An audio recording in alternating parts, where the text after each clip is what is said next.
YouTube, and we may start now. Please go ahead. You start, Malika. The mic is yours. Good afternoon, everybody, and it's a pleasure to welcome you all to this webinar on National Consumer Day, which is celebrated every year on the 24th of December. And we have organized a webinar session on the theme New Features of the Consumer Protection Act 2019.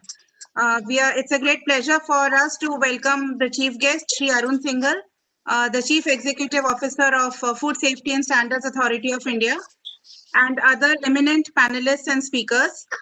With this, I will request Shri Pradeep Multani ji, our Senior Vice President, to give his welcome remarks. And after that, I'll request, with the sir's permission, Professor Bejon Mishra, who chairs the Consumer Affairs and Public Health Committee of PhD Chamber, along with Shri Ram Prodar, to chair this session henceforth. So with this, welcome you all, and I'll request Pradeep Multani ji, our Senior Vice President, to give his welcome remarks. Thank you. Thank you, Malika ji. Good evening. Welcome to the webinar on National Consumer Day, New Features of Consumer Protection Act 2019.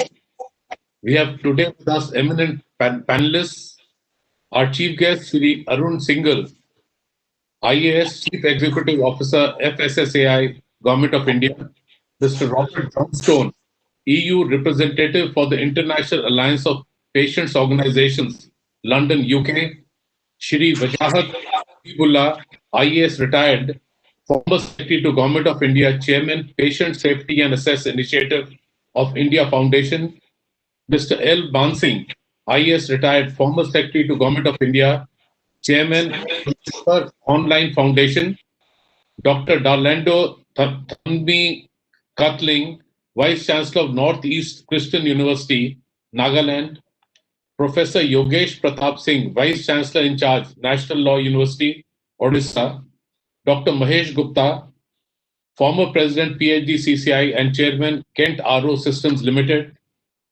Mr. Praful D. Seth, former Vice President, FIP, WG member, Working Group member, Mahanama Declaration on Ayush, Vadodara, Gujarat, Mr. V. K. Somasekhar, Trustee, Grahak Shakti, Bengaluru, Karnataka, Professor Bejon Kumar Mishra, Chairman, Consumer Affairs and Public Health Committee, PhD CCI and International Consumer Policy Expert, Mr. Ram Prodar, Co-Chairman, Consumer Affairs and Public Health Committee, delegates from industry, friends from the media, a very good evening to everyone.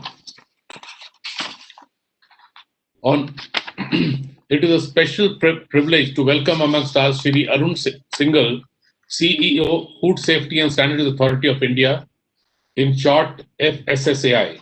So this, I understand, is your first visit, although virtually, to the PhD CCI.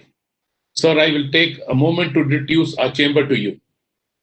PhD Chamber of Commerce and Industry, or PhD CCI as it is more popularly known, is a proactive and dynamic apex organization, and that is now present pan-India and is working as a catalyst for the promotion of Indian industry, trade and entrepreneurship. The Chamber stands in complete solidarity with the government and pledges to extend its wholehearted support in whatever means required and possible to tide over the setback suffered in the last few quarters. So PhD CCI reaches out to more than 150,000 companies, majority of which are MSMEs. We work in several verticals, each headed by an industry stalwart. We have very strong committees for agriculture, food processing, health, Ayush, and consumer affairs and public health, amongst others.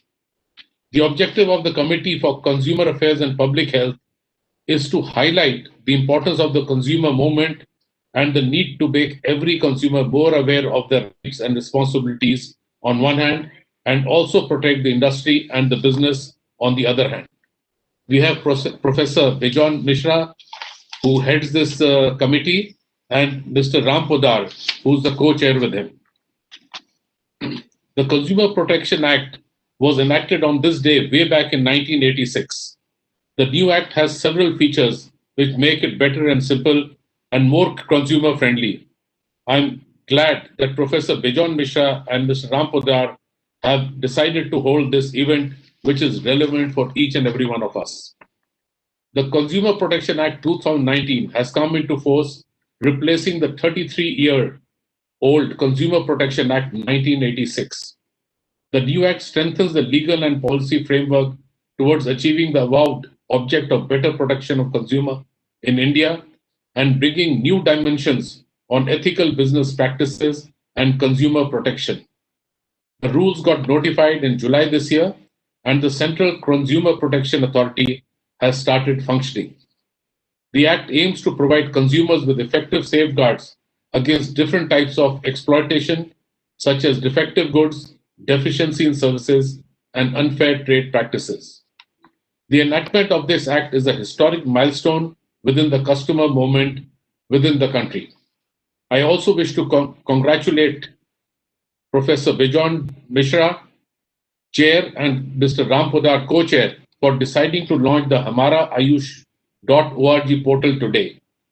HamaraAyush.org portal will be a portal meant for citizens to know more about Ayush and its benefits. I would suggest that the portal be linked with the Ministry of Ayush so that users are able to access credible information about Ayush products and services, and that trust in these products and treatment is further strengthened. I see that a number of dignitaries have joined the webinar and are waiting to share their views, so I will not take much time, and I welcome you all once again and wish success to the event. Jai Hind, and thank you very much. Thank you, sir. I'll request Professor Mishra to chair the session from here onwards and request Dr. Mahesh Gupta to come. Thank you. But before Mahesh ji comes, I would like to introduce him. So thank you, Malika, for giving me this responsibility along with Mr. Ram Podar to chair the session. I will now call upon Dr. Mahesh Gupta, who is one of the very senior former president of the PhD Chamber of Commerce and Industry. And I think every household knows him. And his brand has today become not only an Indian brand, but has become a global brand, which is Kent, which all of you know. And he very proudly, with a lot of pride, he brings in a beautiful face of none other but Hema Malini whenever he is promoting this brand. And I'm sure he will now understand and he will realize that how a brand recall plays in terms of such personalities and celebrities who even go up to becoming a member of the parliament. And I think you must have played a great role in making her a member of the parliament, creating a brand kind of a partnership with Kent. Having said this, I'm sure as the former president of PhD Chamber of Commerce and Industry and a very active guidance which you provide to the consumer organizations, you will tell us more about the new law which is coming. And I'm sure, you understand it anybody else, because you are one of those brands who will always like to keep the brand protected and well seen, not only in India, but globally. So Dr. Mahesh Gupta, I will be Chamber of Commerce and Industry. Dr. Mahesh Gupta. Thank you, Mr. Mishra, for your kind words. Mr. Arun Singhal, our chief guest today, dignitaries on the panel, and the participants. It's a great day, 24th December. It's a National Consumer Day. And we all know how important the consumers are. Whether you are an actual consumer or whether you are an organization or you are an individual dealing with a transaction, a business transaction, wherein you deliver certain product or services and charge something to a consumer. And you are promising in return to a consumer what you are delivering. And you need to fulfill that promise. Once that promise is not fulfilled, there is a disagreement and a distrust, and then it gets into litigation. So we were happy to have a law of 1986. Obviously, that law did not meet the satisfaction levels, and there were a lot of litigations under this law, taking a lot of time for consumers. So rightly and aptly, the new law has been made, the rules have come in, and we do hope that things will improve now as far as legislation is concerned. But what I wish to point out from the other side, if I'm a manufacturer and I'm doing business, today and in future, business would be held more by brands. Even if it is an individual, it becomes a brand. And it's very, very important for sell services or products to consumers to protect their brand, because they are changing now and they're changing very fast. Instead of becoming a seller's market, it's becoming a buyer's market. That's the idea, to have competition. Because if you have competition and you don't provide service, first is you will not exist. So it is in the interest of the people who sell their products and services to protect the consumers, because they will have more competition now. And besides competition, besides putting your business at risk, you need to have and meet the statutory requirement which has come into force now. So both these things will help to satisfy consumers much more than what they were doing in the past. And I welcome this new law, because I always keep telling my staff that we need to provide a better service. Not that because it's a statutory requirement, not because that you have done some transaction, but I tell them that my salary and your salary has come from a consumer. If that feeling can come in mindset of the organization, that what you have earned and what you are being fed is from a consumer's package which has been dealt upon, and we need to provide that service, that will change the course of action from the side of the other side. So it's a very welcome step, and I know as far as my company is concerned, one of the important factors which is going to come in is to set in the arbitration process with the consumers. And I hereby take this step, a good step in this direction, that I'll create that arbitration immediately so that my consumers can benefit from this arbitration. We would like to be consumer oriented. Even if we lose something in the process of serving a consumer, I always say, right, let's go ahead and do it. No problem. Let's not stick to the law. Let's stick to the satisfaction level. Because I keep telling one more important aspect to all my staff, that even if you lose, it's a win. Don't get into litigation with the consumer. You may lose that by paying him something more, some extra service or extra replacement, but in the long term, you will have a satisfactory ambassador with you. I do hope this solution which I am proposing would prevail upon most of the organizations or the people who transact, and we will make our consumers a happy consumers, a smiling consumers.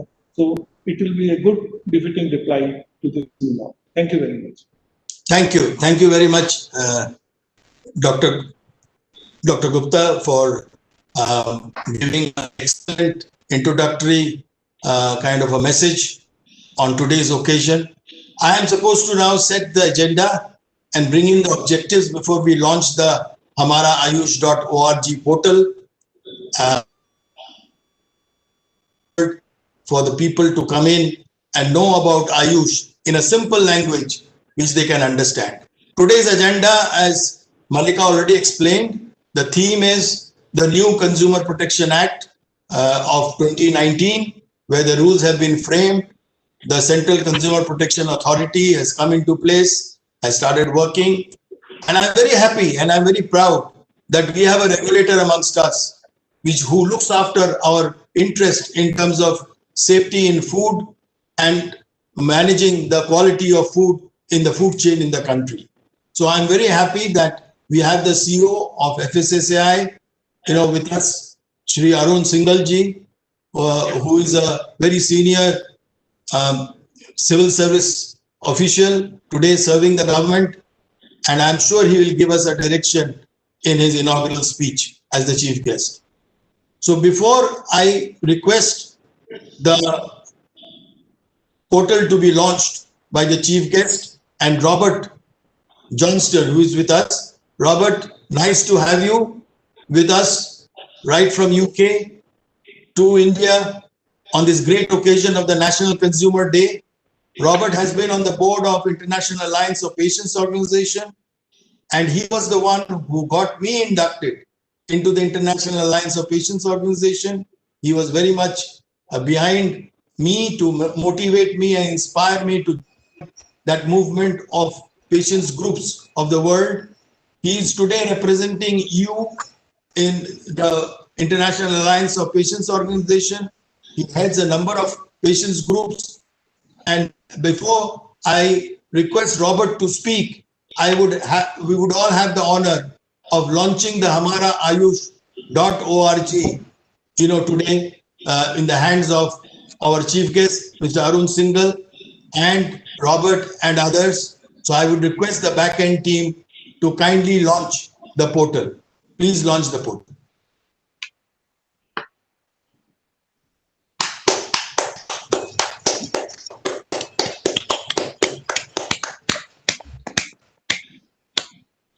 So as you can observe, we have made the portal very simple, easy to understand, and it can be seen and read in more than 7 languages.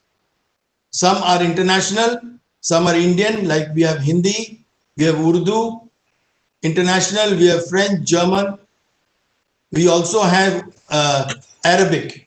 So you can see the links of all the languages in which people can read. And as I said, this will be a one-stop portal for citizens to traditional healthcare. So we will not only capture Ayush, but we will also capture traditional healthcare practices of all over the world. And today we are very proud to have Professor Dolorando, who is the Vice Chancellor of the Northeast Christian University, which is the only university in the world which is accredited to certify traditional healers in the world. So he will talk about it when his turn will come. He has been accredited by NABCB, which is part of Quality Council of India, and he happens to have that recognition as being the only university or the only body which has been accredited by NACB for traditional healers. So having said this, our today's agenda will be to take forward the theme and also the other aspects of public health, of which Mr. Ram Poddar and myself is chair in PhD Chamber of Commerce, as you heard, consumer protection and consumer affairs and public health. So I would now request Robert Johnston to say a few words on this occasion of the National Consumer Day. And I wish everybody a very happy National Consumer Day. So Robert, the mic is yours. Thank you so much, Bijan. And good afternoon to everybody. Actually, in the UK, of course, it's good morning, but I'm trying to fit in with your time. Well, thank you for inviting me. And I really would like to congratulate the Consumer Online Foundation for launching this portal. It seems to me it's a fantastic thing to do. We all experience problems from time to time with providers, people who are selling products. And the more strength that we can give to consumers to have their rights enforced and to have a good deal from the situation, the better. I personally, at the moment, having problems having bought a second-hand car because there's something wrong with the car, which I've had to pay to be repaired, and it should never have been sold to me in that position. And so I'm going to have to try and sort that out because somebody hasn't been a very honourable supplier. However, my background to talk to you, to represent the International Alliance of Patients Organizations, is a person who's lived with a chronic condition for more than 60 years from the age of 3. And I've had rheumatoid arthritis, which was initially treated by modern medicine, with various side effects from the medication, of course. But later in my life, I came to Ayurveda, And after first of all learning something called transcendental meditation when I was at university, I then went on to start experiencing the practical benefits of Ayurvedic diagnosis and Ayurvedic treatment. This was so successful that within 3 years of starting the treatment, I was able to stop all my Western medication. I did a quick calculation that in the previous 20 years, I'd taken approximately 40,000 Disprin and 20 to 30,000 other pills, medication, and I was heavily dependent on these. But as I say, within 3 years of learning, first of all, meditation, and then Ayurvedic treatments, I was able to get off all my medication and have stayed off Western medication ever since. I probably wouldn't be alive today if I'd carried on taking medication at those levels. So I obviously am very grateful.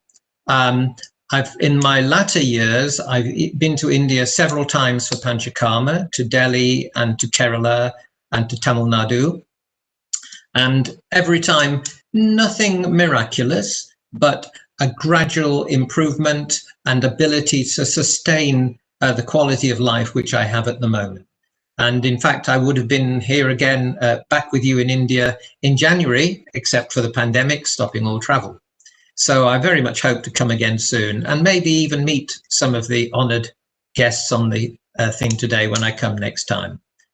So, as I say, personally, it's been very beneficial. I've always spoken about the benefits of traditional remedies and Ayurveda in particular in my role as a patient representative. I've actually been invited to be a patient member of the panel serving the British Ayurveda Medical Society.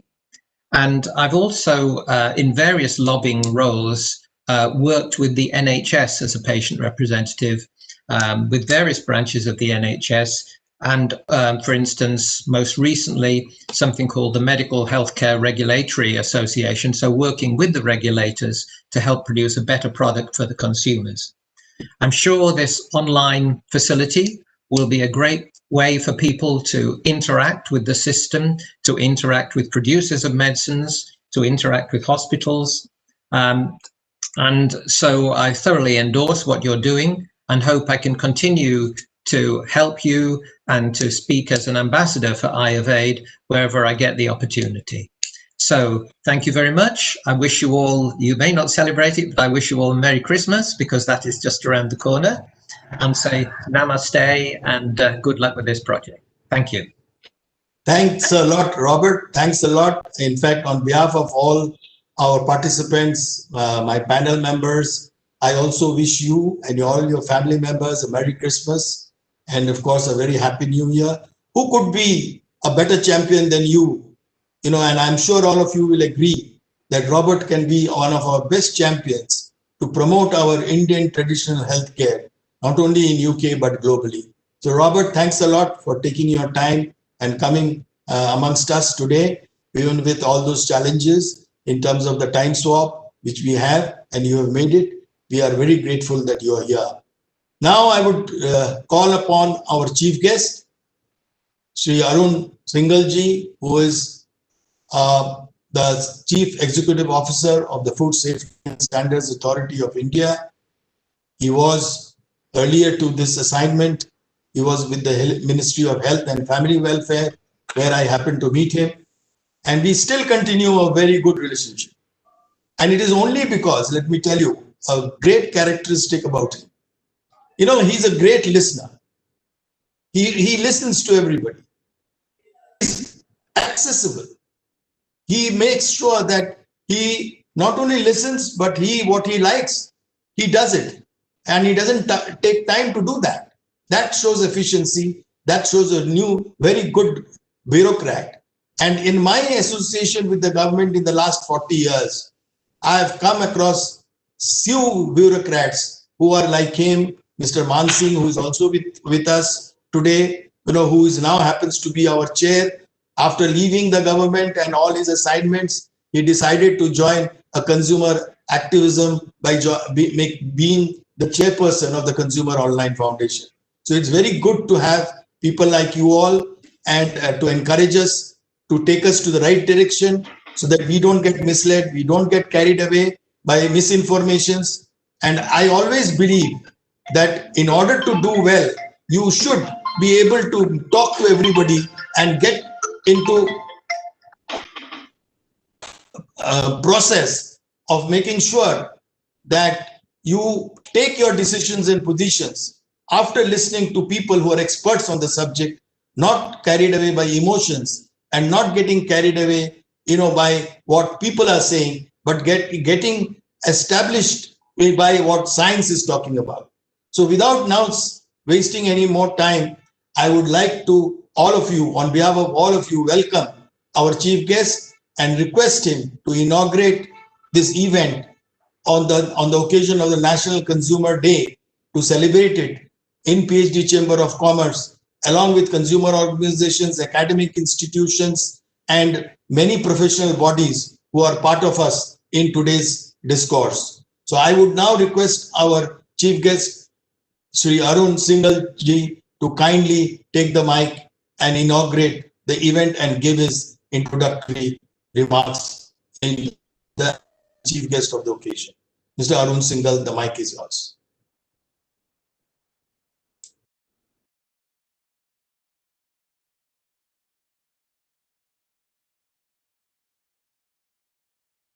So I must say you're very kind. Shri Pradeep Multani, Senior Vice President of PhD Chamber of Commerce, Professor Bejon Mishra, and Mr. Ram Podar, co-chairs of this group, Mr. Man Singh, Mr. Wajahat Habibullah, Dr. Mahesh Gupta, all the distinguished delegates for Consumer Online Foundation and PhD Chamber of Commerce and Industry. A very good afternoon to all of you. I feel very happy to be amongst various stakeholders like leading consumer organizations, chambers of commerce, industry, academic institutions, and most of all, aware consumers today. And I observe that we have participation from all over India and in fact beyond the borders of India also, because Robert has joined us.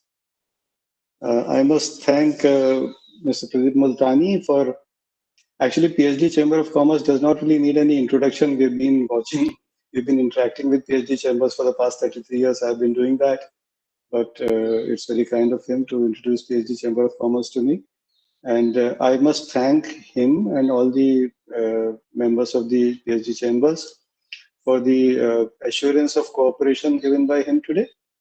I must in fact take this opportunity to place on record my gratitude to the industry and to the industry chambers like PhD chambers for the excellent work they have done during the pandemic. It is to their credit that the supply lines of food were never disrupted in this country. There were no shortages, no problems of supply. It is a great credit. And we have emerged through the pandemic unscathed. Now everybody seems to be on the path to recovery. And as we stand on the threshold of a new decade with a new hope in the form of vaccines, I'm sure business will be back to usual and there'll be rapid growth in all sectors. I wish you all the best, all the members of PhD chambers. The National Consumer Day today, it's a landmark occasion that signifies the importance of the consumer movement and the need to make consumers more aware of their rights and responsibilities. The nod from Parliament to the landmark Consumer Protection Bill 2019 aims to protect the rights of consumers by establishing authorities for timely and effective administration and settlement of consumer disputes. I feel privileged to be a part of the launch of a portal on promoting Ayush today. This is an excellent idea because many a times even we as common citizens find it difficult to access credible information in a language that we can all understand. The launch of HamaraAyush.org by the consumer organizations is a laudable move. I congratulate all the members linked with the creation of this portal. On its part, FSSAI also realizes the need to incorporate the traditional wisdom of Ayurveda in shaping our food choices, healthy choices, and therefore we are shortly coming out with draft regulations on Ayurveda Ahar. They should be out in a month or so, whereby Ayurvedic Ahar, which is based on recipes enshrined in the text of Ayurveda, will be certified and given a logo certifying that they are Ayurveda Ahar. As the apex food regulator in the country, FSSAI's responsibility lies in assuring safe, healthy, and sustainable food for the citizens of the country. FSSAI believes that food safety is a shared responsibility, and hence consumer organizations play an important role in liaising between the government and consumers. FSSAI has been working with several consumer organizations for many years now and has supported consumer organizations across various dimensions. Our flagship program, Eat Right India, is a movement that works through a systems approach that includes a whole of government approach, which involves various government bodies and departments, and a whole of society approach, which involves working with various networks and consumer organizations for implementation at the ground level.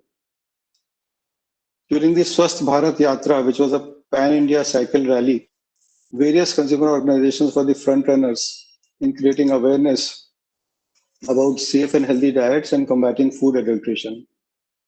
Our various campaigns like Aaj Se Thoda Kam for salt and sugar and fats, mobile food safety vans, and the importance of food fortification are some examples of our engagement with consumers so far. Our ultimate objective is to empower citizens to make informed choices based on credible information and making them aware of the health aspects of food, like fortified foods, the presence of trans fats in the food chain, and so on and so forth. I'm very happy to announce that the Health Ministry has recently approved our proposal to reduce trans fats in oils and fats to less than 2% by 2022, which would be a year ahead of the WHO deadline. The final notification in this regard is expected to come out very soon. We also intend to launch a very robust surveillance mechanism in the country to supplement the work being done by state governments and to ensure that we build a transparent and accountable process to encourage good manufacturing, good storage, good distribution and retail practices, to provide the end consumer with best quality products at affordable prices. The new Consumer Protection Act has stressed the need for quality, safety and standards, which actually is the heart of Food Safety and Standards Act of 2006 also. We are constantly working to harmonize our standards with Codex without compromising our national interests and to align with global standards. In today's times, the consumer is the real king. This is something which was mentioned. It's not a seller's market anymore. It is a buyer's market today. So the consumer is the real king.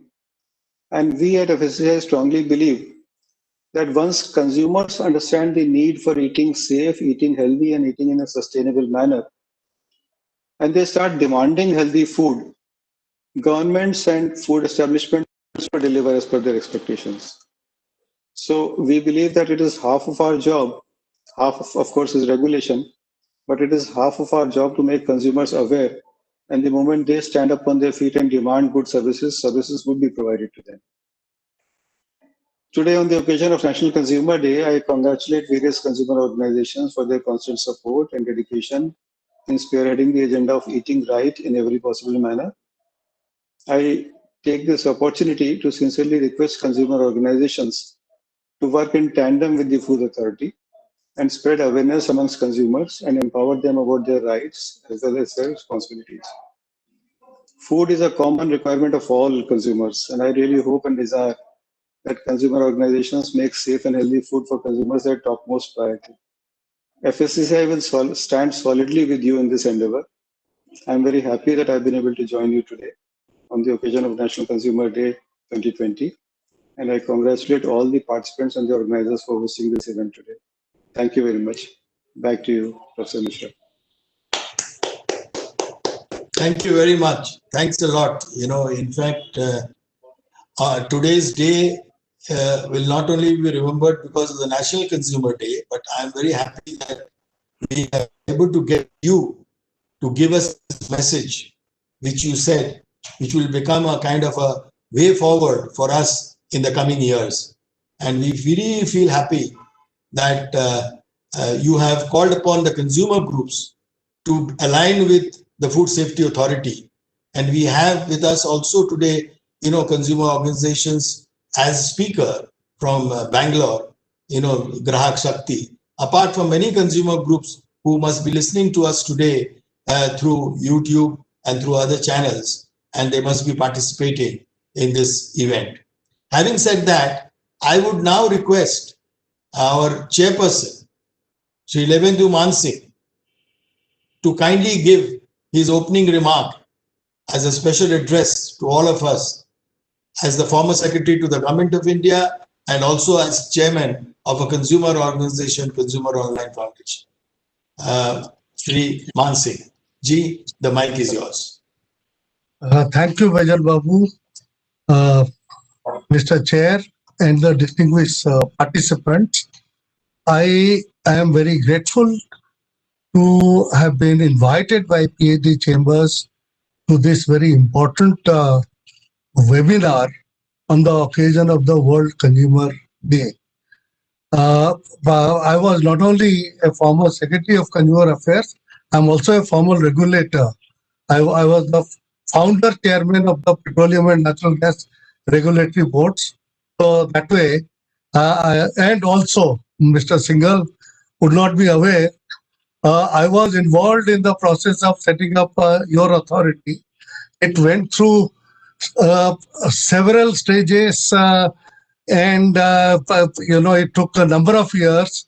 And at that time, my minister, Mr. Sharad Pawar, he requested me to assist him and to in that, and he, with his astute handling of the thing, it could go through. And thereafter, this warfare started between health and food processing industries.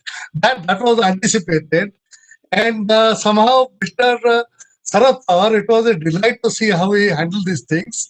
He maneuvered these things and, got this act passed. Otherwise, I was really apprehensive that it would have taken another 5-6 years to get this act finally on the ground. So that way, I can take a little credit for what you are today. Now, I would also, because Mr. Singhal is here, and this is a very important regulatory body, and it is across the country, and the task is very, very complicated because it starts with the local self-governing bodies, the state government, the central government, and the states are very touchy about their jurisdiction. Local self-governing bodies also are quite touchy about it. Within that, for this authority to lay down standards and, more importantly, inform uniform implementation, it is a major challenge. You don't have to be a formal regulator to appreciate that.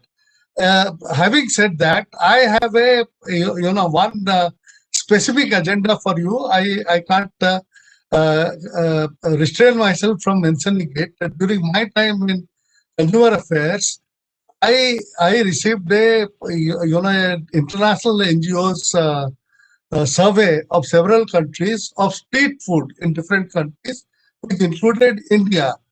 Now, they brought out the advantages of street food, that it not only provides a cheap, hot, tasty food to the people who can't afford to go to restaurants, but it also protects the heritage.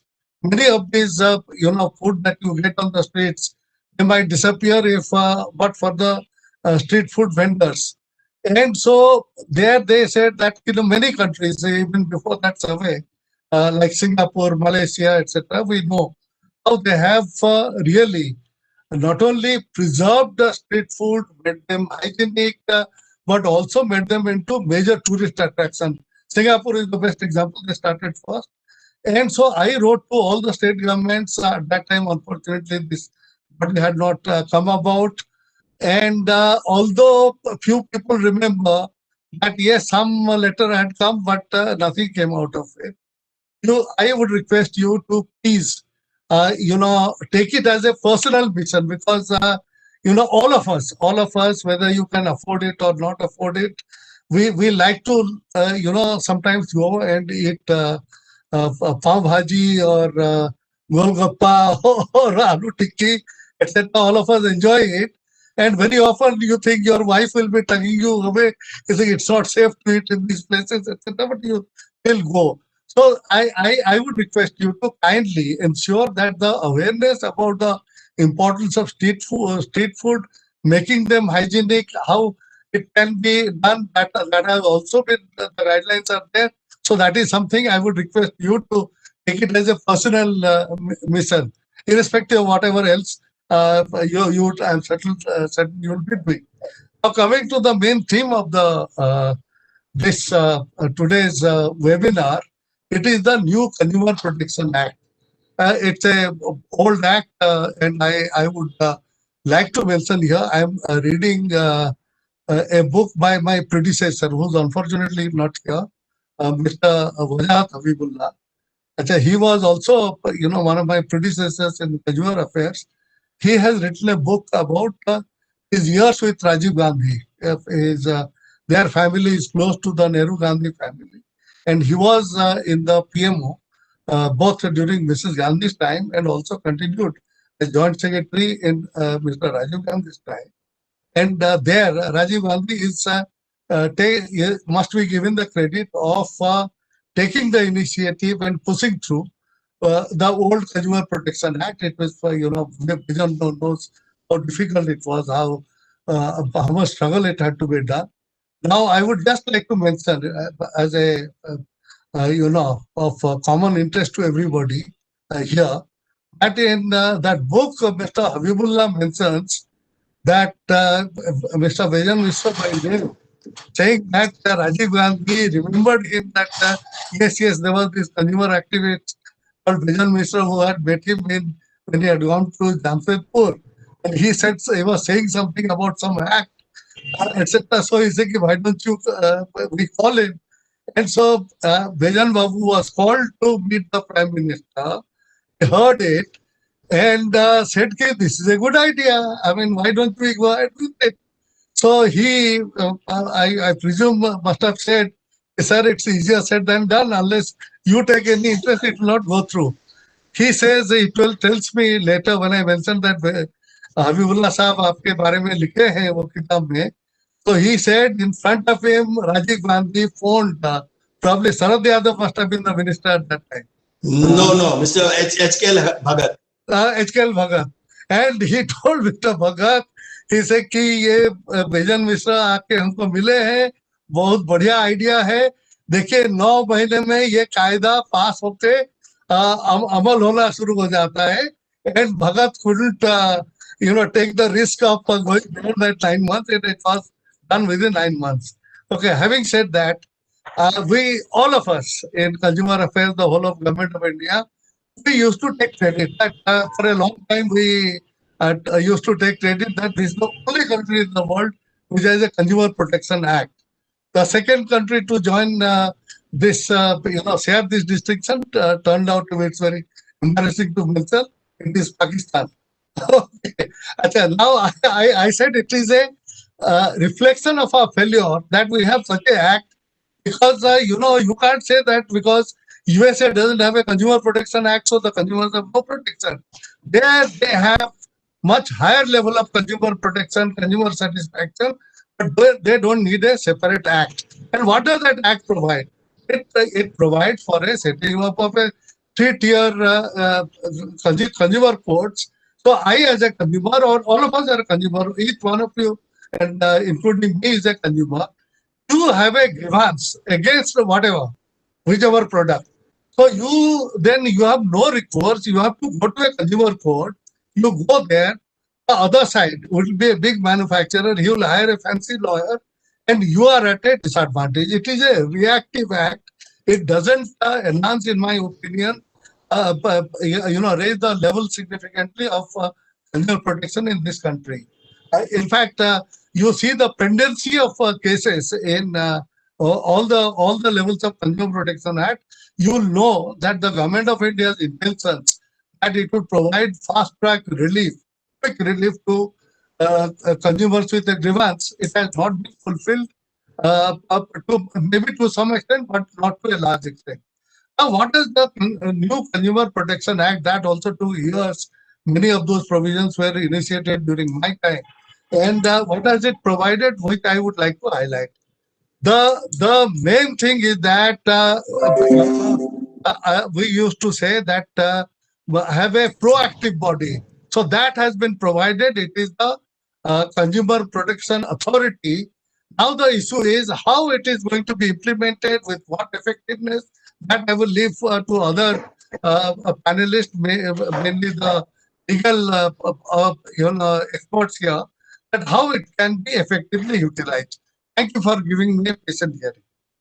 Thank you very much, sir. Thank you very much for taking us back to our good old days when you were the secretary to the Government of India, and you narrated some of your real challenges and how you managed it. So we have always liked challenges, and we have gone ahead to do that, and we will continue to do that. Let me now actually bring in our legal expert, Professor Dr. Yogendra Pratap Singh, because I'm sure he will give a tone to the new act and its highlights and features, because we like to listen from a legal expert on this. So Professor Dr. Yogesh Pratap Singh, Vice Chancellor of the National Law University of Odisha, can I request you now give the keynote address? Dr. Singh. Thank you so much, sir. The chief guest of today's function, Sri Arun Singhal, CEO, FSSAI, all distinguished panelists and participants. I feel privileged to be part of this event and thank PhD Chamber of Commerce, especially Professor Bijon Misra, for giving me this opportunity to speak on this occasion. He constantly guides university in all the affairs, especially on the consumer-related issues.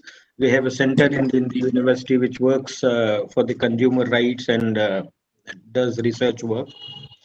National Consumer Day is observed every year on 24th December.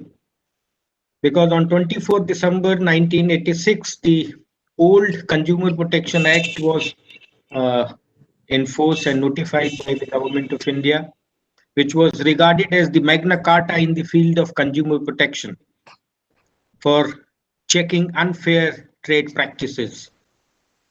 It led to the establishment of a widespread network of consumer forums, appellate courts all over the country, which ensured speedy and inexpensive settlements of consumer disputes. It significantly impacted how businesses approach consumer complaints and have empowered consumers to a greater extent. However, over the years, we found certain loopholes, and one of the speakers who spoke that the dispute settlement process was not very speedy or very, very short, and many cases were pending before all the forums which were constituted under the 1986 Act. And it was also realized that due to increased e-commerce activities, the old regime was not able to sufficiently handle all the technicalities and technical issues. Therefore, on July 20th, 2020, the Government of India notified New Consumer Protection Act 2019, which replaced the previous 1986 enactment. Now, this 2019 Act, new Act, overhauls the administration and the settlement of consumer disputes in India. It provides for strict penalties, including the jail terms for adulteration and misleading advertisements. More significantly, it now prescribes rules for the sale of goods through e-commerce. And after seeing all these new features in the new Act, we can say that consumer is now truly the king, which is one of the mottos of government, that consumer is the king. At National Law University Odisha, we have a Center for Consumer Rights, which is working in this area, and we are closely working with Government of Odisha And recently we drafted new rules for the government of Orissa under the new Consumer Protection Act 2019 under the guidance and supervision of Professor Bijon Misra. So I thank sir. Now how this law empowers consumer. The new act empowers consumers by recognizing those who are engaged in offline as well as online multi-level transactions. This aims to protect those rendered vulnerable in the wake of rapidly developing digital technology.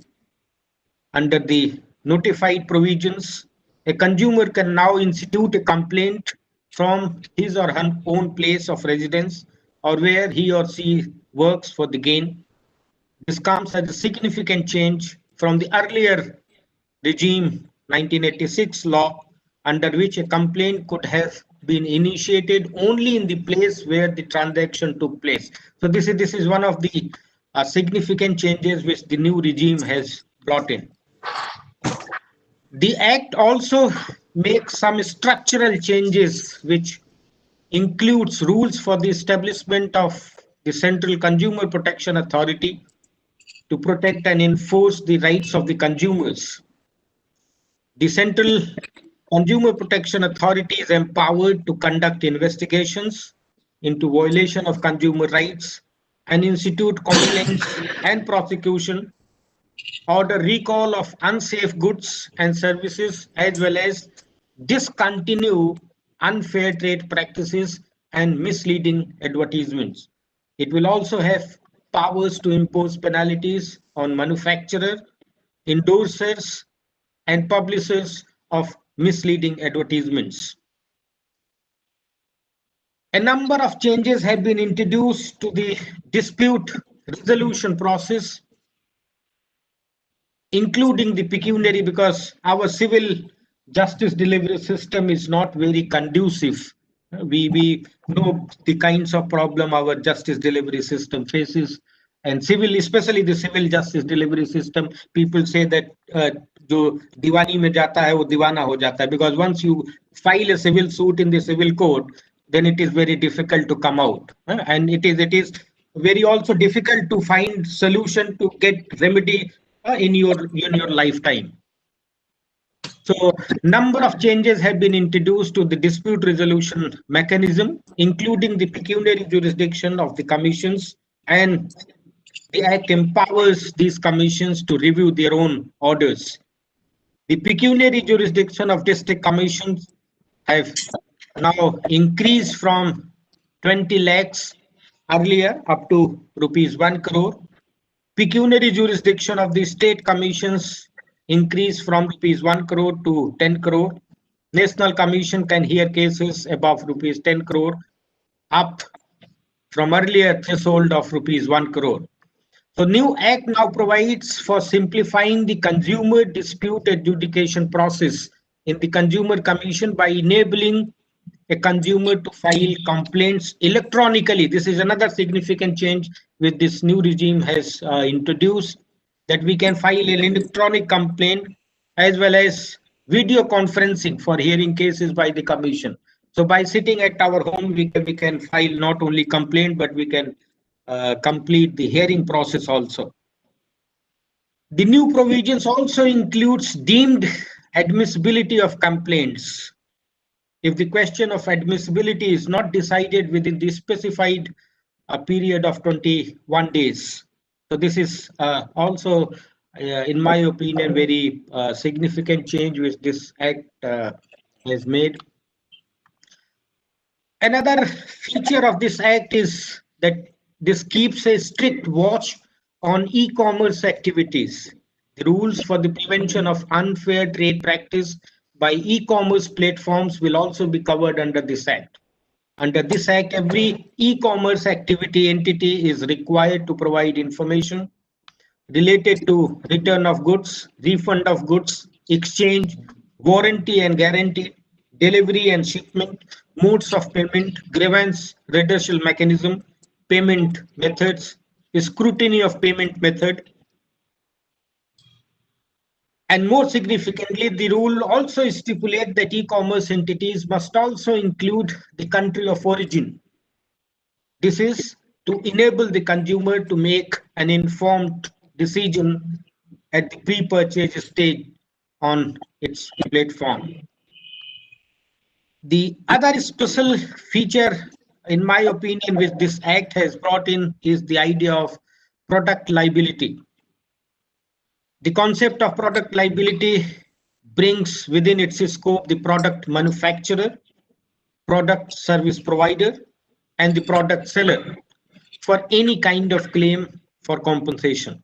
And the basis of this product liability action will be manufacturing defect, design defect, deviation from manufacturing specifications, not conforming to express warranty, failing to contain adequate instructions for correct use, service provided faulty, imperfect or deficient.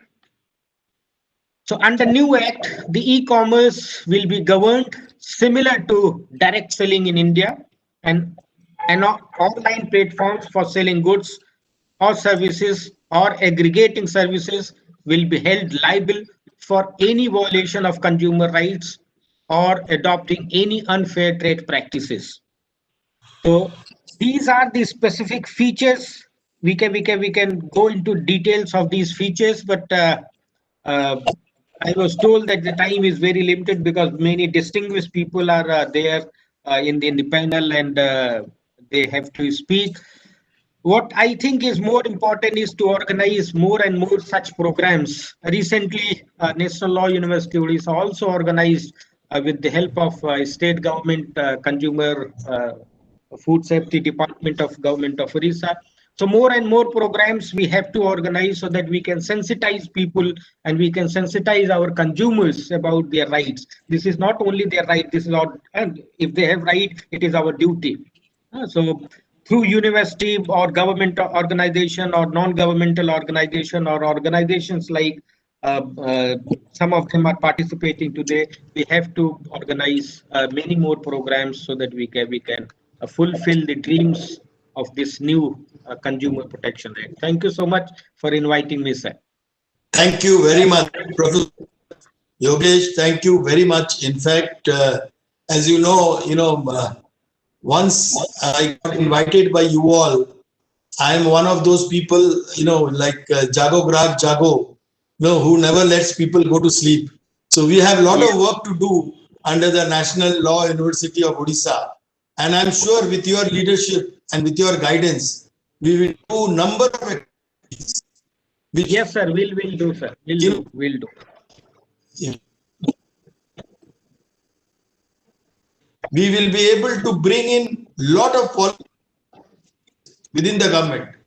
One area which we will definitely work on is to how to ensure that we harmonize all the existing laws of our country in such a manner that there is no conflict of one law with the other. And as you know that the Consumer Protection Act is very clear that it is always saying that it will run parallel and not derogatory to any existing law. So it will be to ensure we run in parallel with each other without having any conflict and making the courts understand the promptness of delivery of service, which is very important in terms of quality, safety, and other issues. So now I would call upon our very eminent professional academic person, Dr. Dorlando from the Northeast Christian University, to kindly give his presentation as the keynote speaker and bring in the elements of his university and the role he visualizes will play in future in the consumer movement and how we can be connected with the northeastern states of the country through him as our mentor or as our guardian. So Dr. Dorlando, the mic is yours. Thank you so much, Professor Mishra. Respected Sri Arun Singhal, the chief guest for this evening. Distinguished panelists, ladies and gentlemen, good evening and namaskar.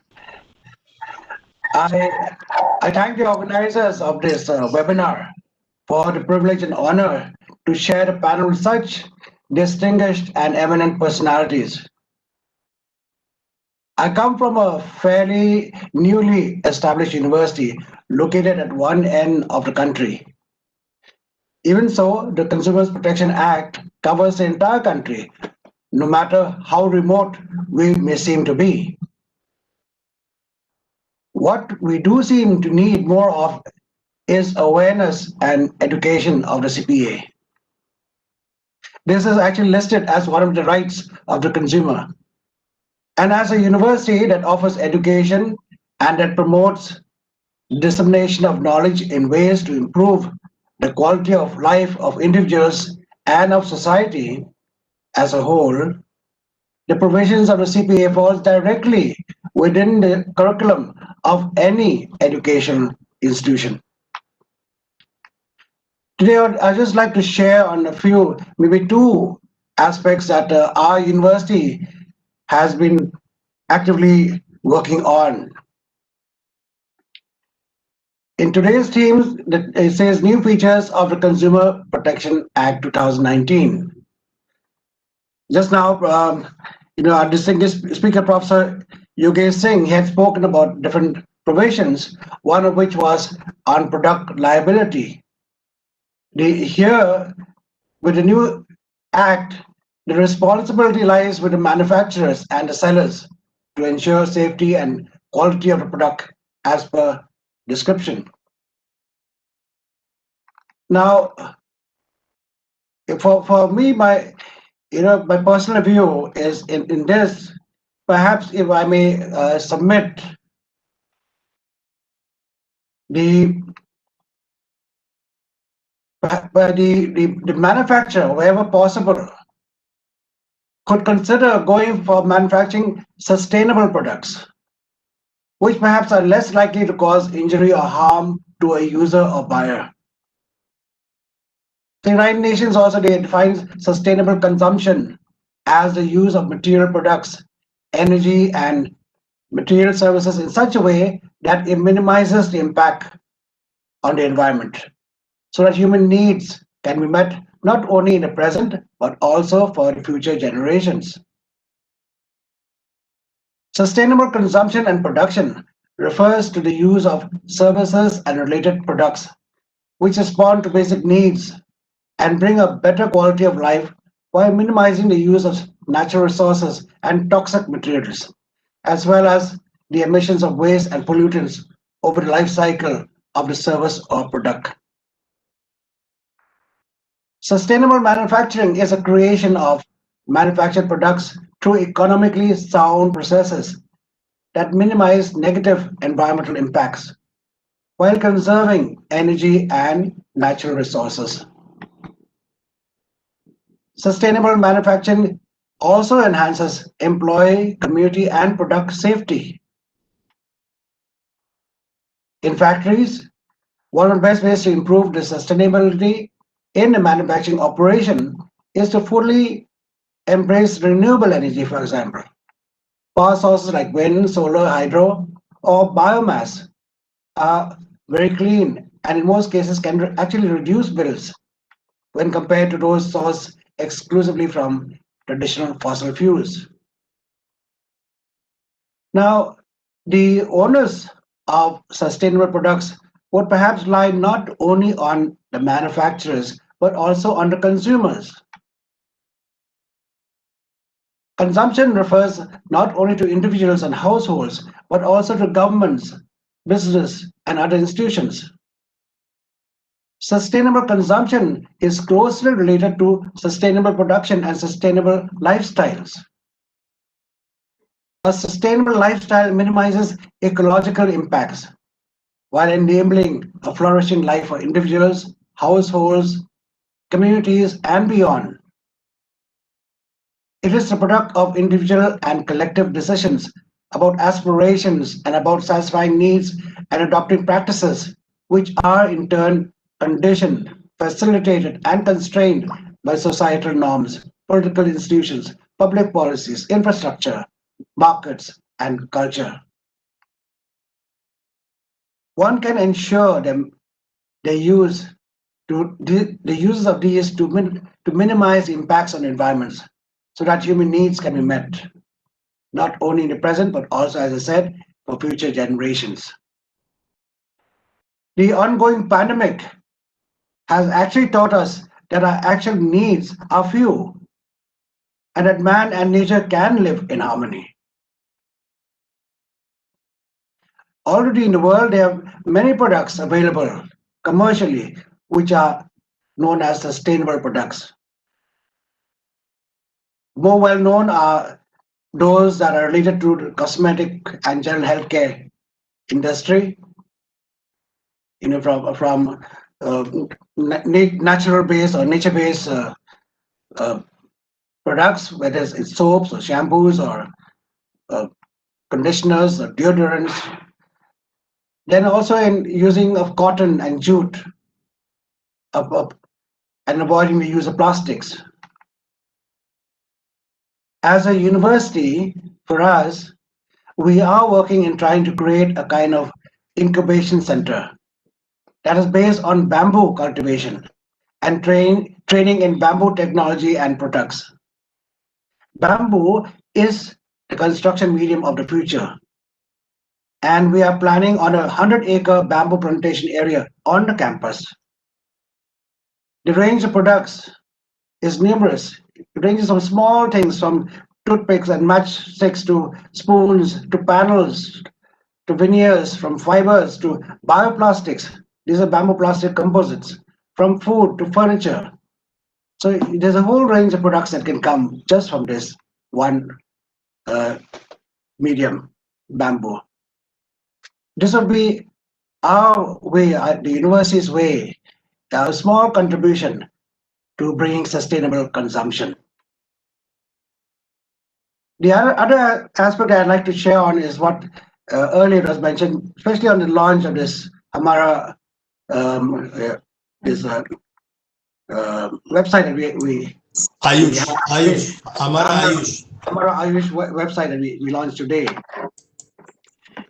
And there I'm so happy that it deals almost exclusively with the alternate forms of medicine and medical care, and where traditional healers also are being mentioned there.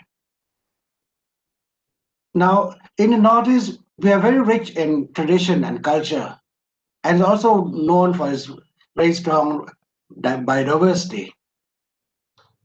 These are also the trust areas of the university, because the university also like to promote and encourage not just preservation, but also in creating knowledge, in preserving and helping people, facilitating in these areas, so that they identified selectively, perhaps, and strengthened and recognized, given due recognition. So, in addition to plans for bamboo, which is also a traditional art in many places here, the university has been active in another important area. This area is also, which is on healing. When we related to today's topic, there was a court ruling where healthcare, especially if a patient pays fees for the healthcare, it would also come under the ambit of the Consumer Protection Act. So what we are doing in a way can be related to even today's event. Our efforts have been to ensure quality service as required by national and international standards, even in folk healing practices. So we're trying to, in a way, assess these folk healers to meet certain standards that are nationally and internationally acceptable. Now, the World Health Organization itself recognizes traditional medicine and healing. It defines it as the sum total of all knowledge and practices, whether explicable or not, used in diagnosing, preventing, or eliminating physical, mental, or social disequilibrium, and which rely exclusively on past experience and observation handed down from generation to generation, verbally or in writing. Traditional healing exists all over the world, every continent, almost every country. Whether you talk Africa, almost all the countries in Africa, Asia itself, Southeast Asia, Far East, the Middle East, Europe, North, South America, Australia, all over, you'll have traditional healings and what you call folk healers. In India, besides the scholarly, what you call Ashtavaidya tradition of Kerala, many healers who specialize in specific maladies such as poison therapy, is known as Visha Chikitsa, children's disease, Bala Chikitsa, disease of the mind, Manasika Chikitsa, and bone setting, and women who specialize in childbirth related therapies. They're all an important part of traditional medical care. We are all perhaps aware that in the Indian system of medicine, 6 areas have been recognized and accepted: Ayurveda, Siddha, Unani, Yoga, Naturopathy, and Homeopathy. But there's another group which we generally refer to as folk healers, or now officially as traditional community healthcare providers, TCHPs. There are large numbers of healers in the folklore stream who have not been organized under any category. A folk healer is an unlicensed person who practices the art of healing using traditional practices, herbal remedies, and even the power of suggestion. A folk healer may be a highly trained person who pursues their specialties, learning by study, observation, and imitation. In some cultures, a healer may be considered to be a person who has inherited the gift of healing from his or her parent. The ability to set bones or the power to stop bleeding may be thought of as hereditary powers. The TCHPs are actually recorded in the National Health Policy of 2017, which mentions developing mechanism for certification of prior knowledge of traditional community healthcare providers and engaging them in the conservation and generation of the raw materials required, as well as creating opportunities for enhancing their skills. The Quality Council of India had in fact already, with the support of the Ministry of Ayush, undertaken a pilot project to evaluate and certify traditional healers, namely the folk healers of India. Such healers, as I mentioned, are known as traditional community healthcare providers. They would need to fulfill certain minimum standards of competence. QCI formulated a system of evaluating and then certifying TCHPs. Through the certification process, a TCHP would be recognized as fulfilling certain norms and parameters, which are based on international norms. In academic analogy, the person would have earned a certificate for his/her competence, knowledge, skill, and experience. When the university learned about the QCI voluntary certification scheme for these traditional healers, it immediately applied to the QCI to be considered and to be recognized as a personal certification body. In October 2018, NECO became the first university in the country to be provisionally recognized by QCI as a PRCB for TCHPs.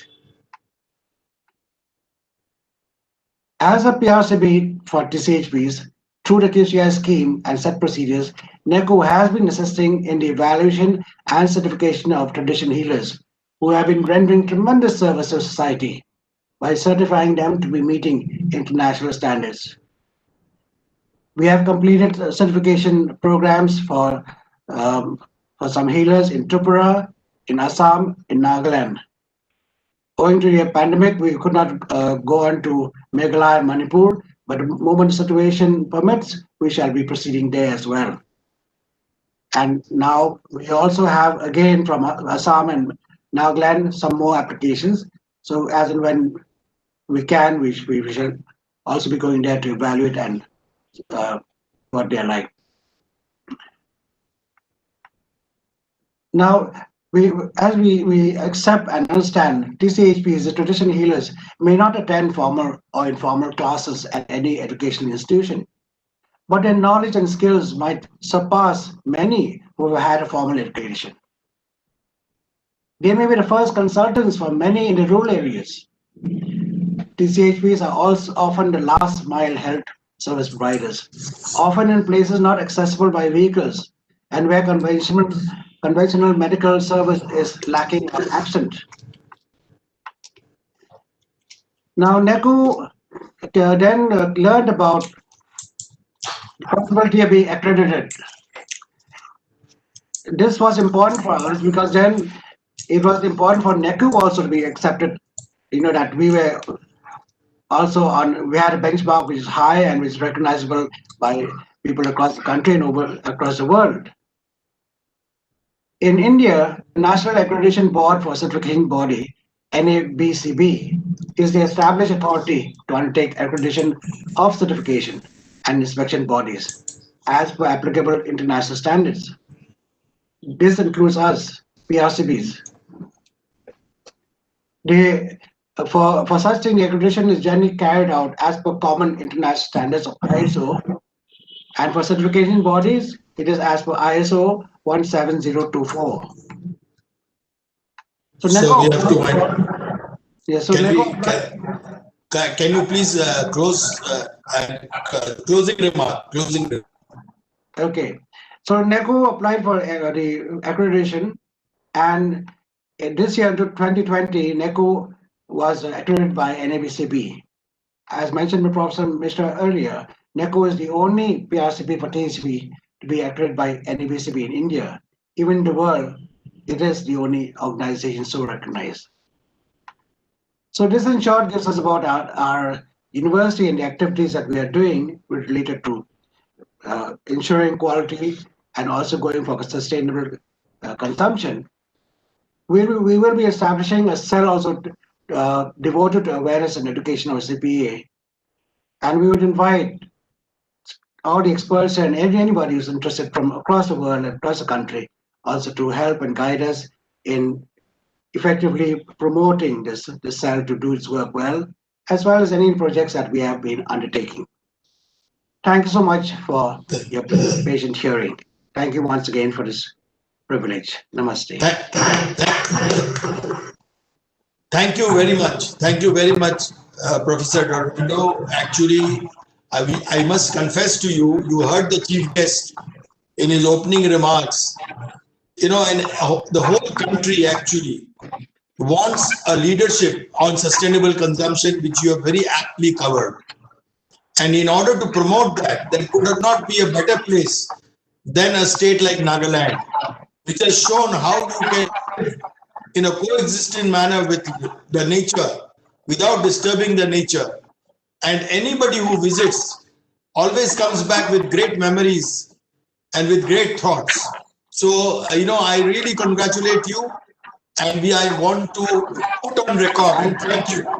Thank you very much for announcing this cell, which you want to establish in the Northeast Christian University on consumer awareness and education on sustainable consumption. So, congratulations, and thank you very much for not only attending, but making such announcements, which will encourage consumers to differentiate between what is sustainable consumption and what is not a sustainable consumption.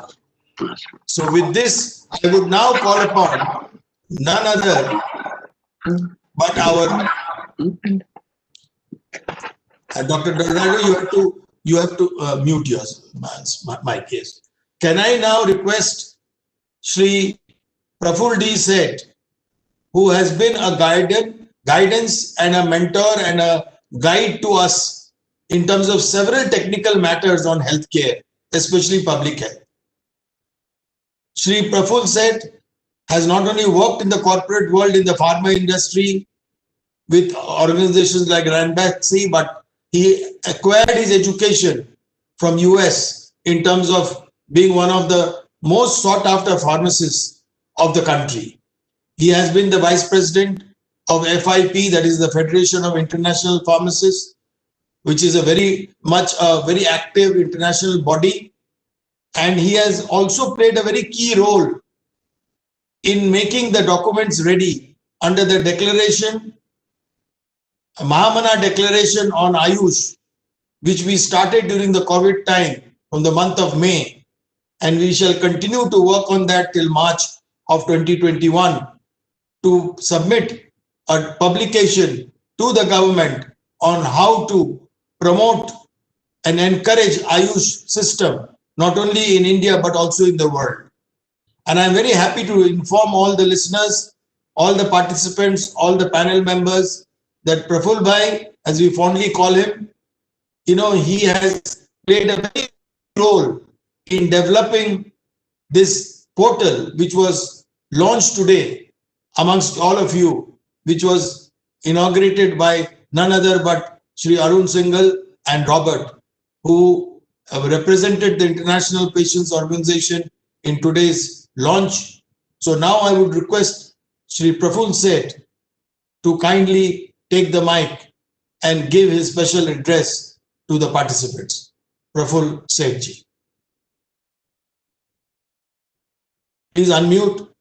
Praful Seth ji, you have to unmute. Unmute. Yes. Can you hear me now? Can you hear me? Sir, we can. Okay. Thank you very much for the kind words, Bijanda. Shri Arun Singhal Saab, Shri Pradeep Multani, Bijanda, distinguished panelists and friends. I convey my greetings on the National Consumer Day 2020. At the outset, let me say it is heartening to know the importance the PhD chamber attaches to the subject. It has established a committee on consumer affairs and public health during presidency of Shri Anil Khaitan. I know Anil Bhai and his zeal for hard work. I believe no other chamber has a committee on public health attached to consumer affairs.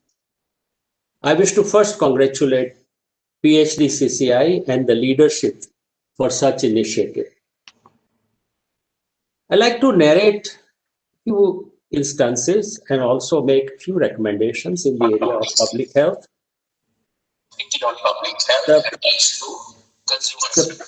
The Patient Safety and Access Initiative India Foundation and the leadership for such initiative. I think there is an echo here, Malika. The Patient Safety and Access Initiative of India Foundation had carried out a project in Banaras from 2015 to 2018 on the universal health coverage at Mata Anandamayi Hospital. It is a 50-bedded charity hospital established by Shri Anandamayi Sangh. Professor Bijan Kumar Mishra and the board of the Patient Safety took keen interest in this work and established a Jan Aushadhi Kendra under the Pradhan Mantri Bharatiya Jan Aushadhi Pariyojana at the hospital to improve accessibility to generic medicines in Banaras. At that time, we also requested Quality Council of India to carry out a gap analysis for the hospital for its first level of accreditation, NABH accreditation. I distinctly remember that in one of our meetings, we discovered that in India till January 2017, there were nearly 2 lakh hospitals. Out of them, only 491 hospitals had received accreditation certification for quality assurance, and there was no government hospital in the list of 491 NABH accredited hospitals. As per Consumer Protection Act 2019, the quality of products and services are fundamental to consumers. Of course, consumers pay for them. I compliment Dr. Mahesh Gupta for his approach in solving the consumer issues. In the public health area, when we look at whatever available data of NABH accredited hospitals in India, we find that out of 720 NABH accredited hospitals, mostly they are in the private sector and hardly a few in government hospitals. As per the same list of NABH accredited hospitals, there are 35 in UP, again in the private sector. Interestingly, there are almost 100 Ayush hospitals that have NABH accreditation, but only a few of them are in the government sector. The point that I'm going to make is that the services in the government hospital need substantial improvement. NABH accreditation will encourage citizens to access public health facilities and encourage patients or consumers to visit hospitals with government hospitals with confidence and improve overall perception about the quality of products and services today made available in the country. In the interest of public health, it's time more government hospitals got themselves certified or accredited under the NABH and assure quality and standards to the citizens in the healthcare delivery system.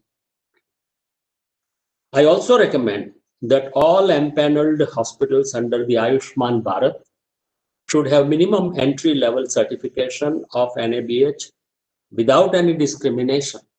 I mean, without any discrimination between government and private hospitals. I'm happy to note that the PhD chamber, working closely with the consumers and industry and trade, brings best practices in the public health domain and keeps the interest of patient and consumers within its objectives. I wish you all once again happy National Consumer Day. Thank you.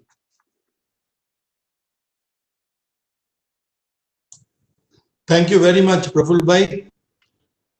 Very crisp and very to the point, message on the occasion of the National Consumer Day and how we all must look at public health very clearly, because we all happen to come under the bracket of senior citizen who needs quality health care.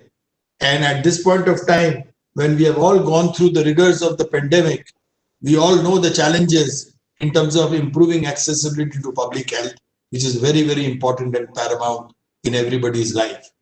Having said this, we are coming to the fag end of our celebration of the National Consumer Day with the PhD Chamber and Consumer Online Foundation and other universities. We have Sri V.K. Somashekhar ji, who is the trustee of Grahak Shakti. So the word itself talks about empowerment and strength. I do not want to take much time. He has several important messages for us, I'm sure. So on behalf of the consumer organizations, I would like Mr. Somashekhar to walk us through on the new Consumer Protection Act of 2019 and the consumer movement of the country. Sri Somashekhar. Good evening to all of you. And it is my wishing you all a happy Consumer Rights Day. Been part of this movement along with Bijan for more than 4 decades now. And we have gone through the rough of so many kind of this from the times that we have come across the act, how it has been transformed and all that. Having said that, I often have given this particular role because I believe in the grassroots movement in the consumer. I believe in the organization, which is going to be the strength. Now, having said that, in the redressal mechanism, consumer protection, everybody thinks it is about getting our grievances solved in the consumer forum, which incidentally has become the commission now.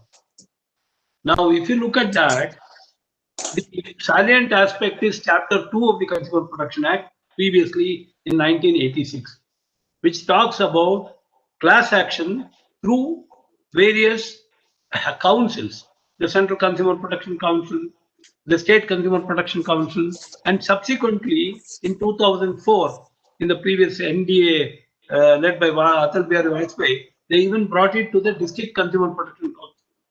that had a very active role, irrespective of resolving individual grievances.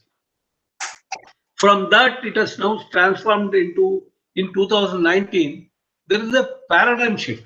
That is why the Act has been repealed, and now we have salient points like product safety, misleading advertisement, unfair trade practices under this, and then the Consumer Protection Authority as an oversight.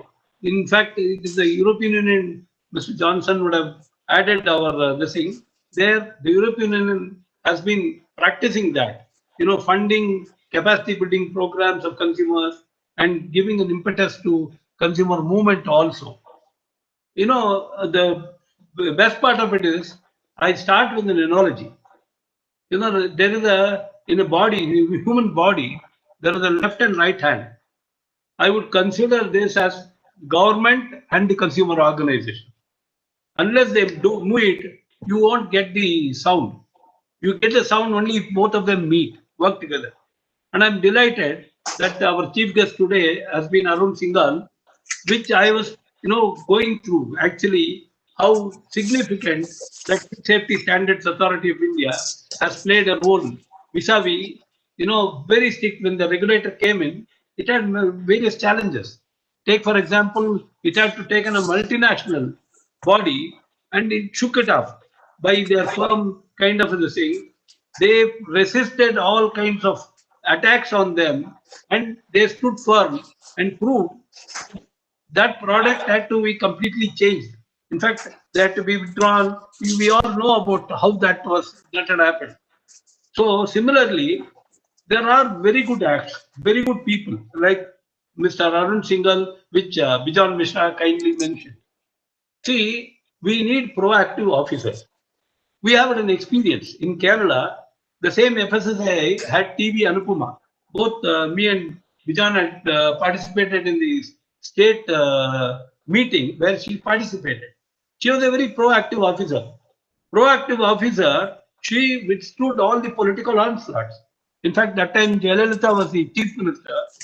She took on Jayalalitha by her firm action and standing by what she wanted to say, by having facts with her. And in fact, there was a strong movement against her to shift her from that particular portfolio, and we stood by her. So these are, it is an encouraging sign that Mr. Arun Singhal is there, and unless otherwise, it will be very difficult. I just wanted to give you another small anecdote.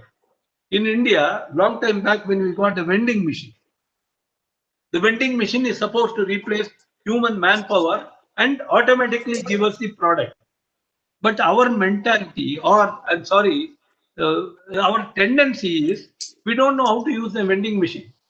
The purpose is not to use manpower, reduce manpower, automatically go and fetch the product. But what we did slowly was, we kept somebody to give the token for the vending machine. That is the best part of it. We wanted somebody to give a token, and that token had to be used to, the entire purpose is lost. This is, unfortunately, has been the tendency. We have beautiful acts, we have wonderful system, but we need some supervisor to tell us how it has to be operated. We need somebody to tell us, no, this should be done that. For example, Central Consumer Protection Council, District Consumer Protection, they are not constituted for tens of years. They are not bothered. They don't want. And we approach the government very closely. They tell us they are not able to nominate a few of the political into the committee, and they find it very difficult. Nobody knows why they want to get nominated here. There's no purpose to be there, but they wanted to be selective and this thing. So it gets stalled. The whole idea that I am trying to say, even for example, I'm glad our chief guest has come back. I have no complaints against it. But the problem is, FSSAI has got 2 members of the consumer organization. I'm delighted that he said we would like to work with the consumer. There are very good officers like that. But unfortunately in Kerala, we don't have anybody who is represented there. We don't have anybody in Karnataka, let alone Karnataka. We didn't have a commissioner at all. And the poor commissioner who was attached to family welfare, health and family welfare. He was more obsessed with vaccination, with other kind of work rather than thing. We went with a lot of complaints to him. He could not handle it. Now, of course, we have a separate commissioner. So what I am trying to say is, I'm delighted that the chief just said that we would like to work with you. That is exactly what we want. Fortunately, our Tamil Nadu representatives are also there, and Dr. C. Pake Lakshmi is part of that. They say they have been participating closely with FSSAI in Tamil Nadu. So what happens actually is we would like to work with them for what? For the general good. So as I mentioned, left and right hand, we should join together, and then the clap happens. So what we have to do is enforcement is lacking, strong enforcement. And incidentally, Professor Mansingh mentioned with all his experience about food courts, about junk foods, which a lot of things had happened previously. I was fortunately associated with Mr. A.P. Venkateswaran organization called Fresh. It was a beautifully established hygienic kind of laboratory which worked in Bangalore, and we worked with them. In fact, I would be delighted to inform you that pesticides in bottled water was cracked by a symposium in Bangalore. We made it apparent with experts from Fresh, our organization, with VIS, with environment, all of us put together. We spent time and gave a paper to the government. The government appreciated. I still got the letter from Dr. Murli Manohar Joshi at that point in time. So what I am trying to say is, people like Bijan Mishra are a delight. They are, they are abundant. It's an Akshay Patra. And like what Prafulla said, we earlier had met, sir, if you recollect, at the drug safety and this thing, that survey which was recognized. Yeah, the survey, that one of the world's largest survey. World's largest survey, and WHO has recognized. We did 45,000 samples involving 10 consumer organizations throughout India. And that was possible with the help of Bijan Mishra and Prafulla said, you brought us together, you gave us a training, we went around, we did a foolproof kind of this thing. The WHO people were delighted. How could you do this? And we are capable of it. So we can produce results. And incidentally, in these kind of food safety, I am aware, Prafulla, even you mentioned that Bijan had done some beautiful work in Amritanandamaya Ashram in Varanasi. In fact, he must be angry with me because number of times he had called me. I could not participate. I mean, it's a delight. He is the one who creates a new kind of a thing. He brings consumer organizations together with leadership. He can do plenty of things. He's an abundant kind of this thing. Take, for example, his survey, which he conducted for the best state, which does review consumer-friendly state. He has been consistently going on. We were the first one to start in Chennai with him. And later on, he has now progressed year after year after year. And last year, Kerala got the first prize. So, what I am trying to say is, with the chief guest saying, this is rhyming to my ears, and I'm very sure when you gave us this direction on 24th December, sir, we'll be delighted. We'll be delighted to work with you. And incidentally, an informal kind of FSSAI has been inviting us. And I'm part of that, some of the thing. I don't know if it is official or unofficial, whatever it is. We are there to contribute in whatever way it is. And our South India organizations, sir, I wanted to tell you for something, that consortium of South India consumer organizations, which I represent, is a consortium of all consumer organizations in all the 6 states of South India. And we have got 125 districts. So close to, in all the districts, we aim to reach out. All the districts, and roughly 90 to 100 districts, we have already reached. So you have an abundant thing. Please come across to us, sir. The COVID was not there. With Bijan, with Quality Council of India, we are about to organize a 2-day workshop for FSSAI, Ayushman Bharat, and drug control. All 3 of us put together. I mean, this put us back, but it's not spoiled our this thing. we will be able to muster our thing. And this Nagaland Vice Chancellor was a delight. I mean, he spoke very well. And sustainable goals, actually, we have 17 sustainable goals in the international level which we have signed up. 2025 hunger free we are supposed to become. So this is a very apt time for you to start. And incidentally, the first chair of the Consumer Affairs was done in National Law School in Bangalore. I am part of the National Law School, actually. So all this put together, we have abundant kind of thing. Bijan, Professor Bijan is working with Orissa. I am here, out here. We all can join with you. Probably, we will all be able to give you a little bit of push. And both of you joining, we will be able to do wonders, actually. There is abundant talent, abundant interest. Quite a lot of enthusiastic consumer organizations have come forth. And there is no limit at all. Leaving aside, unless otherwise, with the last note I will like to share was the RERA. The RERA, real estate, which is the latest body which came up with a lot of difficulty from 2005 to 2011. It was a long kind of thing. All that happened. In fact, FSSAI itself has taken a long time for it to come into an act. So the RERA Act came through a lot of hurdles. The people who are putting up brakes were CREDAI. They did all that is possible, which is the real estate lobby. Now I was called for a panel discussion on a TV. We went to that discussion. The CREDAI people had come from Karnataka. So informally, before going to the show, Bijan will be knowing better. He has participated in every TV program. In the regional meet, we are discussing. I smiled at the CREDAI person and said, "What are you going to talk? With what face are you going to show your listening to the TV?" RERA has come into that. He was very fidgety. He said, "Kidhar fasa diya? Where did I come and get caught?" Then when he started talking, it obviously I bounced on him because he was listening.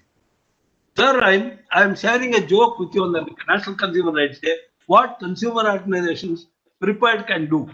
He literally scooted after the show. I asked the anchor, I wanted to meet him, I wanted to talk to him. No, he mentioned that he doesn't want to see you, and that is why he ran away. So I'm just saying we can do wonders with the consumer organization. I have dedicated young software engineers, pharmaceutical people, varieties of them. We can give you plenty of them, and we can work with people like the Vice Chancellor, the chairman, who's today. I must thank Bijan for choosing this chairman today, who started a very good address saying that FSSAI wants to work with people. We are there with you, sir. We assure you there's a lot of things we can do together. Thank you very much, Bijan. Thank you. Thank you all. Thank you, Mr. Somasekhar. One last word I forgot to mention. Please give me a second. I will be failing in my duty if I don't thank Man Singh and Dr. Vajat Habibullah, who probably must be extremely busy, if I don't thank them. I wanted to do that, especially for them, because look at them. They are officers. He can be in Simla. He can be in Kashmir. He can be in various other places. He would like to get involved with grassroots organizations, with the consumers, and participating. Unfortunately, I end in with a sour note. We have bureaucrats who are sitting as gatekeepers there, blocking consumer organizations, taking academic interest in doing whatever they are doing. And those of us who know what I am talking about. And they are getting a huge amount of pay packet of 2 crore 37 lakh as consultancy fees. And this is the paradox of the whole thing. I end with this. Thank you very much, sir. Thank you, Somasekhar. Thank you very much. Because you see, everybody who's listening to us, and just to inform all of you that many people you can't see, but they are participating because, and our chief guest, I must tell Arunji that there are several requests coming from the viewers that they would like to interact with you. So I can promise on behalf of you, if you permit me, that we will organize a show where they will get to have an interaction with you on a face-to-face, so that all what they want to know from you directly, they will get an opportunity to hear from you directly. So we will organize once these kind of restrictions are over, and once we are able to meet physically, and maybe, you know, as you very rightly said, maybe we will organize certain webinars in a regular manner so that we can have interactions with groups of people with whom you can interact and have a question answer session. We can make that a kind of a regular feature. You can meet people from the various regions of the country or various states of the country. As you heard Somashekar, you know how energetic they are, you know, and you all can't guess his age, you all can't guess, you know, when he was born, because he is full of energy. See, and we are all deriving this kind of energy from people like you all. Now, without wasting any more time, you know, I would like to hand over the mic to my co-chair now, Mr. Ram Poddar, not only to give the concluding remarks, but also to propose a hearty vote of thanks to all the speakers who made it a point to come and attend today. Mr. Ram Poddar, the mic is yours. Thank you, Praful. I hope you can hear me. Yes. Yeah. I certainly, webinar has been very, very successful and very educative. And we were very grateful to so many eminent speakers to have given different perspectives, which we value a lot. And firstly, to our chief guest, Mr. Arun Singhal, who spared his time and gave a very assuring remarks from his side that they will do it, or that standards are kept updated. As a matter of fact, I have met the previous chairman of FSSAI and requested him that some of our food standards are indicated and they need to be updated in line with these international standards, because now India is a globalized country. So I would thank all the speakers first before I make comments, and the organizers for this beautiful and educative and important webinar today. As a matter of fact, we all are consumers of variety of products and services. Pandemic has helped create a greater awareness among all of us for healthy food and better health services. Our health services are needed to be ramped up a lot. Most of our government provided services lack facilities and skills. We need to ramp it up a lot. Our food standards have to be updated in line with the international standards, as I said. And I would also like to make a comment that misleading advertisement is another pandemic in India. The education sector, and particularly the health service provider, private, any others, are making very unsubstantiated and very deceptive claims in their ads. This needs to be especially taken care of, and I would say our PSD chamber will be also working towards it to ensure that some of these such misleading advertisements are stopped as such. I had a chance to meet our former Consumer Affairs Minister, Mr. Ram Vilas Paswan, who was very keen to bring this Consumer Protection Act. He discussed with me a number of issues in regard to the misleading ads, and he appreciated, actually, he was very concerned about it, because a large number of 40 to 50% of our consumers are in rural areas, and they are illiterate, they don't read the packaging, disclosures, etc., and they are just fooled by taglines of the ads, which are very misleading and exaggerated. I have been also involved, I'm all been with the consumer, this stopping of this misleading advertisement for a long time. And we have been pretty successful in some of them, but yet very little. A lot has got to be done.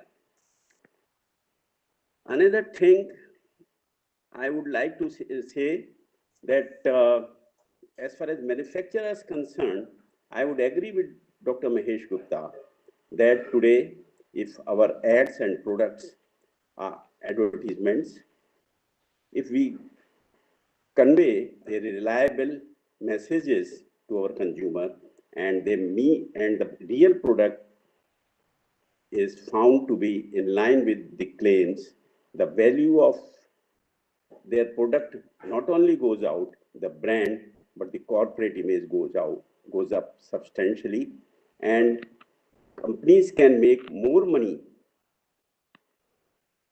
from their credibility, from the consumer preference, winning consumer preferences, rather than just margins on the product. That would be the greatest. Today we know it, some of the corporations like Tata's.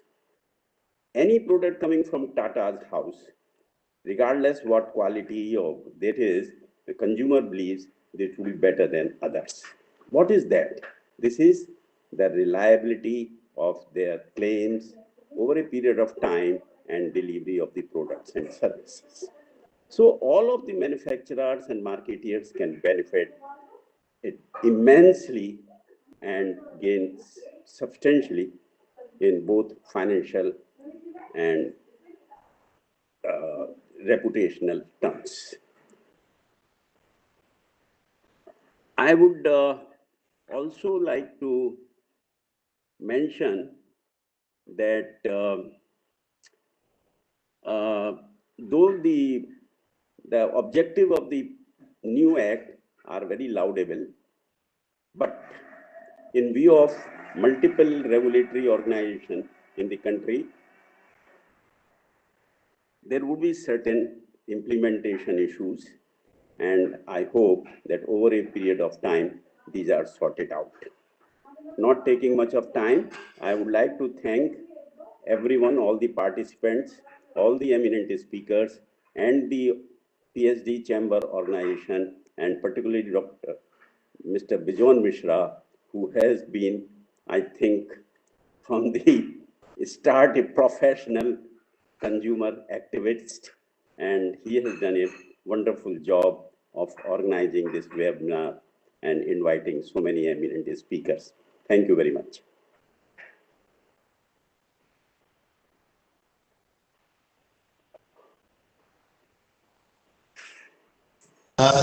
It will not be fair on our part if I do not recognize Saurabh Sanyal, who gives the leadership to the Secretariat. Saurabh, it was very nice of you that you came in and stayed on, even with certain challenges. Would you like to say a few words? And I would definitely like to congratulate you and your team for doing a great work for organizing this National Consumer Day. So would you like to say a few words before I close? Thank you, sir. Thank you so much. I would like to congratulate all the panelists and all the participants who attended this beautiful webinar today on the occasion of the National Consumers Day. I'm sure it was a very, very fruitful webinar, and each one of us has benefited tremendously. I would like to specially thank Mr. Arun Singhal-ji, our chief guest, and the CEO FSSAI, who has been a very, we have fond memories of him coming to the PhD chamber always, every time, on various occasions, even while he was with the FSSAI and before. And I would like to put on record my special thanks to him for being here at the first instant when Professor Bijon Mishra, our chair of the committee, invited him. So thank you very much, sir. And thank you all the panelists who contributed. And thanks to the team under Dr. Ranjit Mehta, the Deputy Secretary General, and Malika, the director of the committee. I thank each one of you, the chair and the co-chair, Mr. Ram Poddar, who so beautifully concluded the seminar. Thank you so much, and wish you all a happy National Consumers Day. This day we look forward to, and we have been, during non-COVID times, we have been doing extremely well by participating in the central government programs where we wholeheartedly participated. And I'm sure Ram Poddar ji and Professor Bijon Mishra ji both have been there together 3 years back when we had fantastic programs with the government of India.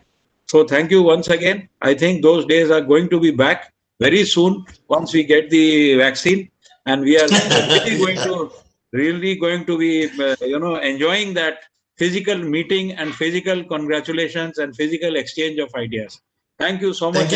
Thank you very much. Thank you, Sunita. Thank you, Preeti.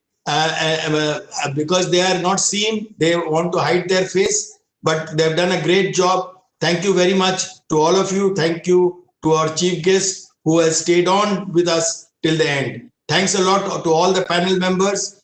God bless you. Merry Christmas. Happy New Year. And see you all. Merry Christmas to you. Thank you. See you all. Thank you. Thank you very much. Thank you. Thank you very much. Merry Christmas. Merry Christmas. Merry Christmas. Thank you very much. Thank you.